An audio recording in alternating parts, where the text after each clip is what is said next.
রাসূল সাল্লাল্লাহু আলাইহি সাল্লাম বলেছেন, যখন কোনো সম্প্রদায়ের মধ্যে অশ্লীলতা, অন্যায় ও অবাধ্যতা বৃদ্ধি পায় তখন আল্লাহ তাদের উপর ভূমিকম্প সহ বিভিন্ন শাস্তি পাঠান। ভূমিকম্প শুধু প্রাকৃতিক ঘটনা নয়, মানুষের জন্য সতর্ক করার একটি উপায়ও হতে পারে। আসসালামু আলাইকুম everyone, welcome back to my another new blog. আশা করছি দূরে এবং কাছে যে যেখান থেকে আমার ভিডিওটি দেখছেন সবাই ভালো আছেন এবং সুস্থ আছেন। আমরা আলহামদুলিল্লাহ ভালো আছি। শুক্রবারে সারা দেশ জুড়ে যে ভূমিকম্পটা হয়েছে তা কিন্তু মোটামুটি আমরা সবাই টের পেয়েছি, কারণ বেশ শক্তিশালী একটা ভূমিকম্প ছিল।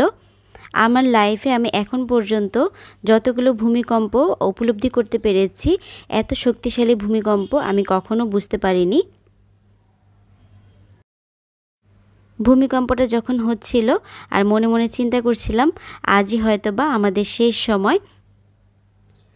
এই কথা চিন্তা করে আমি শুধু আরহামের বাবার দিকে বারবার তাকাচ্ছিলাম আর আল্লাহর নাম নিচ্ছিলাম যে আর হয়তোবা আমরা কেউ কাউকে কোনো দিন দেখতে পারবো না। কিন্তু আল্লাহর রহমতে আমরা সবাই ভালো আছি এবং সুস্থ আছি আলহামদুলিল্লাহ। এর জন্য আল্লাহর কাছে লক্ষ কোটি শুকরিয়া যে আল্লাহ আমাদেরকে হেফাজতে রেখেছেন। কিন্তু ভূমিকম্পের পরে যেই খবরগুলো মানে দেখছি সোশ্যাল মিডিয়ায়, সেইগুলো দেখে আতঙ্ক কিন্তু কাটছে না। আমার আজকে ভিডিও করার বা ভিডিও দেওয়ার মতো কোনো মন মানসিকতা ছিল না, কারণ 2 দিন যাবৎ সারা রাত ঘুমাতে পারছি না। মনে হচ্ছে এই বুঝি আবার কম্পন শুরু হলো, তখন কি করব। আমি তো এখন আরহামকে মানে ঘরে রেখে টয়লেটে যেতেও ভয় পাচ্ছি যে ওকে রেখে যাব তখন যদি কিছু হয়, কারণ শুক্রবারের পরে কিন্তু পরের দিন কিন্তু আরও 3 বার ভূমিকম্প হয়েছে। এটা কি আফটার শক নাকি বিফোর শক এটা আমরা কেউই কিন্তু এখনও বলতে পারছি না। আর সোশ্যাল মিডিয়ার কারণে কিন্তু আরও আতঙ্ক সবার মধ্যে ছড়িয়ে যাচ্ছে। এমনিতে তো ভয় আছে, সব কিছুর মালিক আল্লাহ। আল্লাহ যদি হেফাজতে রাখে কারো কোনো কিছু করার ক্ষমতা নেই। আপনি যতই সেফ প্লেসে যান, যত কিছুই করেন না কেন, আল্লাহ যদি আপনাকে নিরাপদে রাখে আপনি যে কোনো জায়গায় নিরাপদে থাকবেন। তবে হ্যাঁ, এটা সত্যি, নিজেকে বাঁচানোর চেষ্টা তো সবসময়ই করতে হবে। সেই কথা কিন্তু আমাদের অনেক হাদিসেও বলা আছে।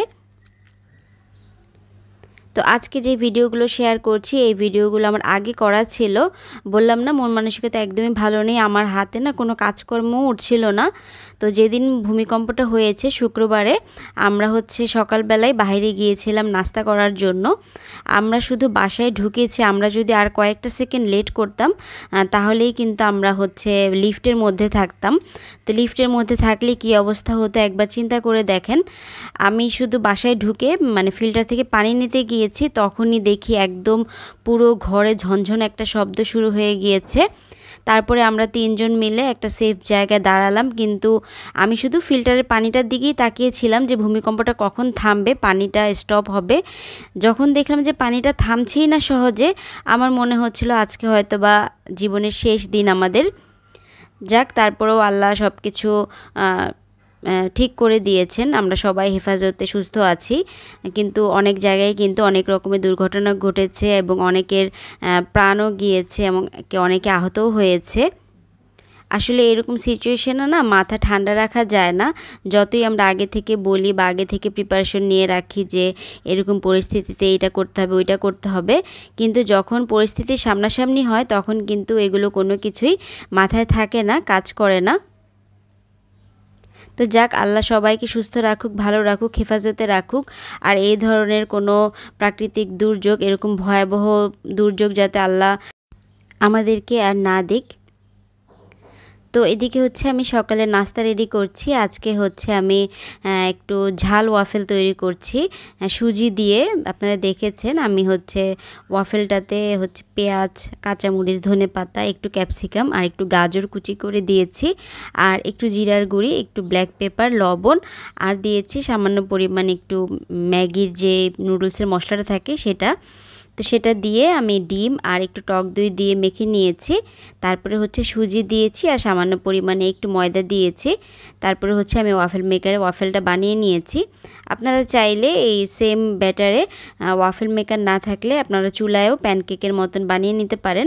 আমার কাছে এটা খেতে ভালোই লাগে, উপরটা হালকা একটু ক্রিস্পি থাকে আর ভিতরটা একদম সফট থাকে। তা আমি একটু সস দিয়ে সার্ভ করে দিয়েছি। তো আজকে এটাই আমাদের মা ছেলের নাস্তা। আরহামের জন্য হচ্ছে একটু ফ্রুটসও কেটে নিয়েছি। তা আরহামের উসিলায় আমারও একটু খাওয়া হয়, কারণ আমার ফ্রুটস খুব একটা খাওয়া হয় না। তা আরহামের জন্য যখন কাটি তখনই একটু একটু খেয়ে নেই। আর আরহাম তো এই যে দেখুন গ্রেপ দেখে ও আর কিছুই খাবে না, ও হচ্ছে আঙুর নিয়ে যাওয়ার জন্য চলে এসেছে। ও আঙুরটা খুব পছন্দ করে, তো আঙুর দেখলে দেখা যায় অন্য কিছুই আর খেতে চায় না। আমি কিন্তু এখানে বেশি একটা ঝাল দেইনি, মানে অল্প একটু জাস্ট কাঁচামরিচ দিয়েছি। আর আরেকটু ক্রিস্পি করলে আরও ভালো লাগতো, কিন্তু যেহেতু আরহাম খাবে, বেশি ক্রিস্পি করলে আরহাম খেতে পারবে না, এর জন্য আমি একটু সফট টাইপেরই রেখেছি, হালকা একটু ক্রিস্পি করেছি। তো এখান থেকে আমি হচ্ছে আরহামের জন্য একটা ডিমও নিয়ে নিয়েছি, যে এক পিস ওয়াফেলের বেশি তো খাবে না, এক পিসের চাইতেও কম খেয়েছে। আর ডিমটা খেলেই সকালে নাস্তা হয়ে যাবে। এখন হচ্ছে সংসারের টুকিটাকি কাজকর্ম করছি। এটা হচ্ছে আমার ডাইনিং রুমে যে আমার আগের শোকেসটা ছিল, ছোট্ট একটা শোকেস। এটা আমার শাশুড়ি মার সংসার জীবনের, মানে যখন আমার শাশুড়ি মা ঢাকায় আসে তখন মা নাকি বাসায় এসে দেখেছিল আমার শ্বশুর এই শোকেসটা কিনে রেখেছে। তো এই জিনিসটার সাথে অনেক স্মৃতি জড়িয়ে আছে। তো এই যে দেখুন শোকেসের গ্লাসে যে স্টিকারটা লাগানো, স্টিকার কয়েকটাই লাগানো আছে। এগুলো আরহামের বাবা একদম ছোট ছিল তখন লাগিয়েছিল, সেগুলি দেখুন এখনও কিন্তু আছে।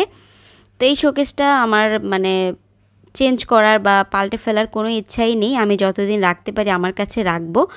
তো আমি হচ্ছে আজকে একটু এটাকে গুছিয়ে নিচ্ছি। তো এটাতে দেখা যায় কি, আমি আমার যেগুলো ফ্রাইং প্যানগুলো বড় বড় সাইজের ফ্রাইং প্যান যেগুলো গেস্ট আসলে শুধু ব্যবহার করা হয় সেগুলো রাখি। তারপরে কিছু এক্সট্রা স্পাইস জার আছে যেগুলো রেগুলার ইউজ হয় না, মাঝে মাঝে ইউজ করা পড়ে, সেইগুলো রাখি। তারপরে আমার হ্যান্ড ওয়াশ, মানে এক্সট্রা কিছু বাজার থাকে না, হ্যান্ড ওয়াশ, তারপরে ভিম লিকুইড, টিস্যু, ওই ধরনের জিনিসগুলো আমি এই শোকেসটাতে রাখি। তো যেহেতু ডাইনিংয়ে থাকে আর গ্লাসটা একটু নষ্ট হয়ে গিয়েছে, মানে একটা গ্লাস হচ্ছে এক সাইড দিয়ে একটু ফাঁকাই থাকে, এর জন্য প্রচুর ধুলা যায়। তো গ্লাসটা ঠিকও করতে পারছি না, কারণ যেহেতু অনেক আগের মডেল, এর জন্য কেউ ওইভাবে ঠিক করে দিতে চাচ্ছে না। এটাতে হচ্ছে চাকা লাগাতে হবে, চাকা লাগালে হয়তো বা গ্লাসগুলো সুন্দরভাবে লাগবে, কিন্তু সেই সুযোগটা হচ্ছে না। তো আজকে হচ্ছে আমি আমার শোকেসটাকে একটু গুছিয়ে নিব আর গ্লাসে আমার একটা গ্লাস পেপার লাগিয়ে দিব। তা আপনারা দেখতে থাকুন। আর আমি হচ্ছে আমার গত ভিডিওতে আপনারা আমাকে অনেক ভালোবাসা দিয়েছেন আর আপুরা অনেক সুন্দর সুন্দর কমেন্ট করেছেন। তো অনেক আপুরাই অনেক কিছু জানতে চেয়েছেন, আর সবগুলো জিনিসই আমার ক্রোকারিজ আইটেম যা দেখেছেন সবাই খুব পছন্দ করেছেন। তো অনেক আপুরাই জানতে চেয়েছিলেন যে এটার অ্যাড্রেসটা কোথায়, যেখান থেকে আমি কিনেছি। তো এটা হচ্ছে আপনারা হয়তো বা ড্যামরা এলাকা চেনেন, ড্যামরা কোনাপাড়া শামসুল হক খান স্কুল অ্যান্ড কলেজ, সেই স্কুলের সামনেই হচ্ছে ওই দোকানটা। আর 99-এর যে দোকানটা সেটা হচ্ছে কোনাপাড়া আলামিন রোডের অপোজিটে হচ্ছে এই শপটা। আপনারা যদি ওই এলাকায় কেউ থেকে থাকেন তাহলে জানবেন। তো আরেকজন আপু জানতে চেয়েছিলেন যে ওনারা কি অনলাইনে সেল করে কি না। তো আপু অনলাইনে ওনারা এখন পর্যন্ত সেল করে না, আমি যতটুকু জানি। আপনার কিনতে হলে ওনাদের কাছে গিয়েই কিনতে হবে। উম্মে হাবিবা আইডি থেকে আপু বলেছেন, আপু আপনার ভিডিও আমি সব সময় দেখি, অসংখ্য ধন্যবাদ আপু। এছাড়াও নাসরিন ব্লগ, প্রবাসীর বউ মিম, Bangladeshi blogger Lipi, Saiyara, Mukta's lifestyle blog, Saudi প্রবাসী বউ, Hira Khan, Riya's home story, Sweety blogs, Nipa's diary, Fatiha blog, Bithi's blog, Bindaas Amina, বৈশাখী লাইফস্টাইল ব্লগ। তা আরও অনেকে অনেক সুন্দর সুন্দর কমেন্ট করেছেন। আসলে একটা ভিডিওতে সবার কমেন্ট পড়া সম্ভব না, তাই আমি সবার নামটাকে নেয়ার চেষ্টা করেছি। তো তানিয়া আক্তার আইডি থেকে লোকেশনটা জানতে চেয়েছিলেন, আমি কিন্তু কমেন্টের মাধ্যমে জানিয়ে দিয়েছি আর এই ভিডিওতেও কিন্তু বলে দিয়েছি। আর রেবেকা সুলতানা আইডি থেকে আপু বলেছেন যে আপুর মা অনেক অসুস্থ, সবার কাছে দোয়া চেয়েছেন। তো আমি আপুর মায়ের জন্য অনেক অনেক দোয়া করছি, আপুর মা যাতে তাড়াতাড়ি সুস্থ হয়ে যান এই দোয়া করি। আর আপনাদের কাছেও দোয়া চাইছি, আপনারা আপুর আম্মুর জন্য অনেক দোয়া করবেন। আজকে কিন্তু আমি খুব ছোট্ট একটা ভিডিও শেয়ার করেছি, আশা করছি আপনাদের কাছে ভালো লেগেছে। ভালো লাগলে প্লিজ একটা লাইক দিয়ে দিবেন আর কমেন্ট করে অবশ্যই আমাকে জানাবেন। আল্লাহ হাফেজ, আসসালামু আলাইকুম।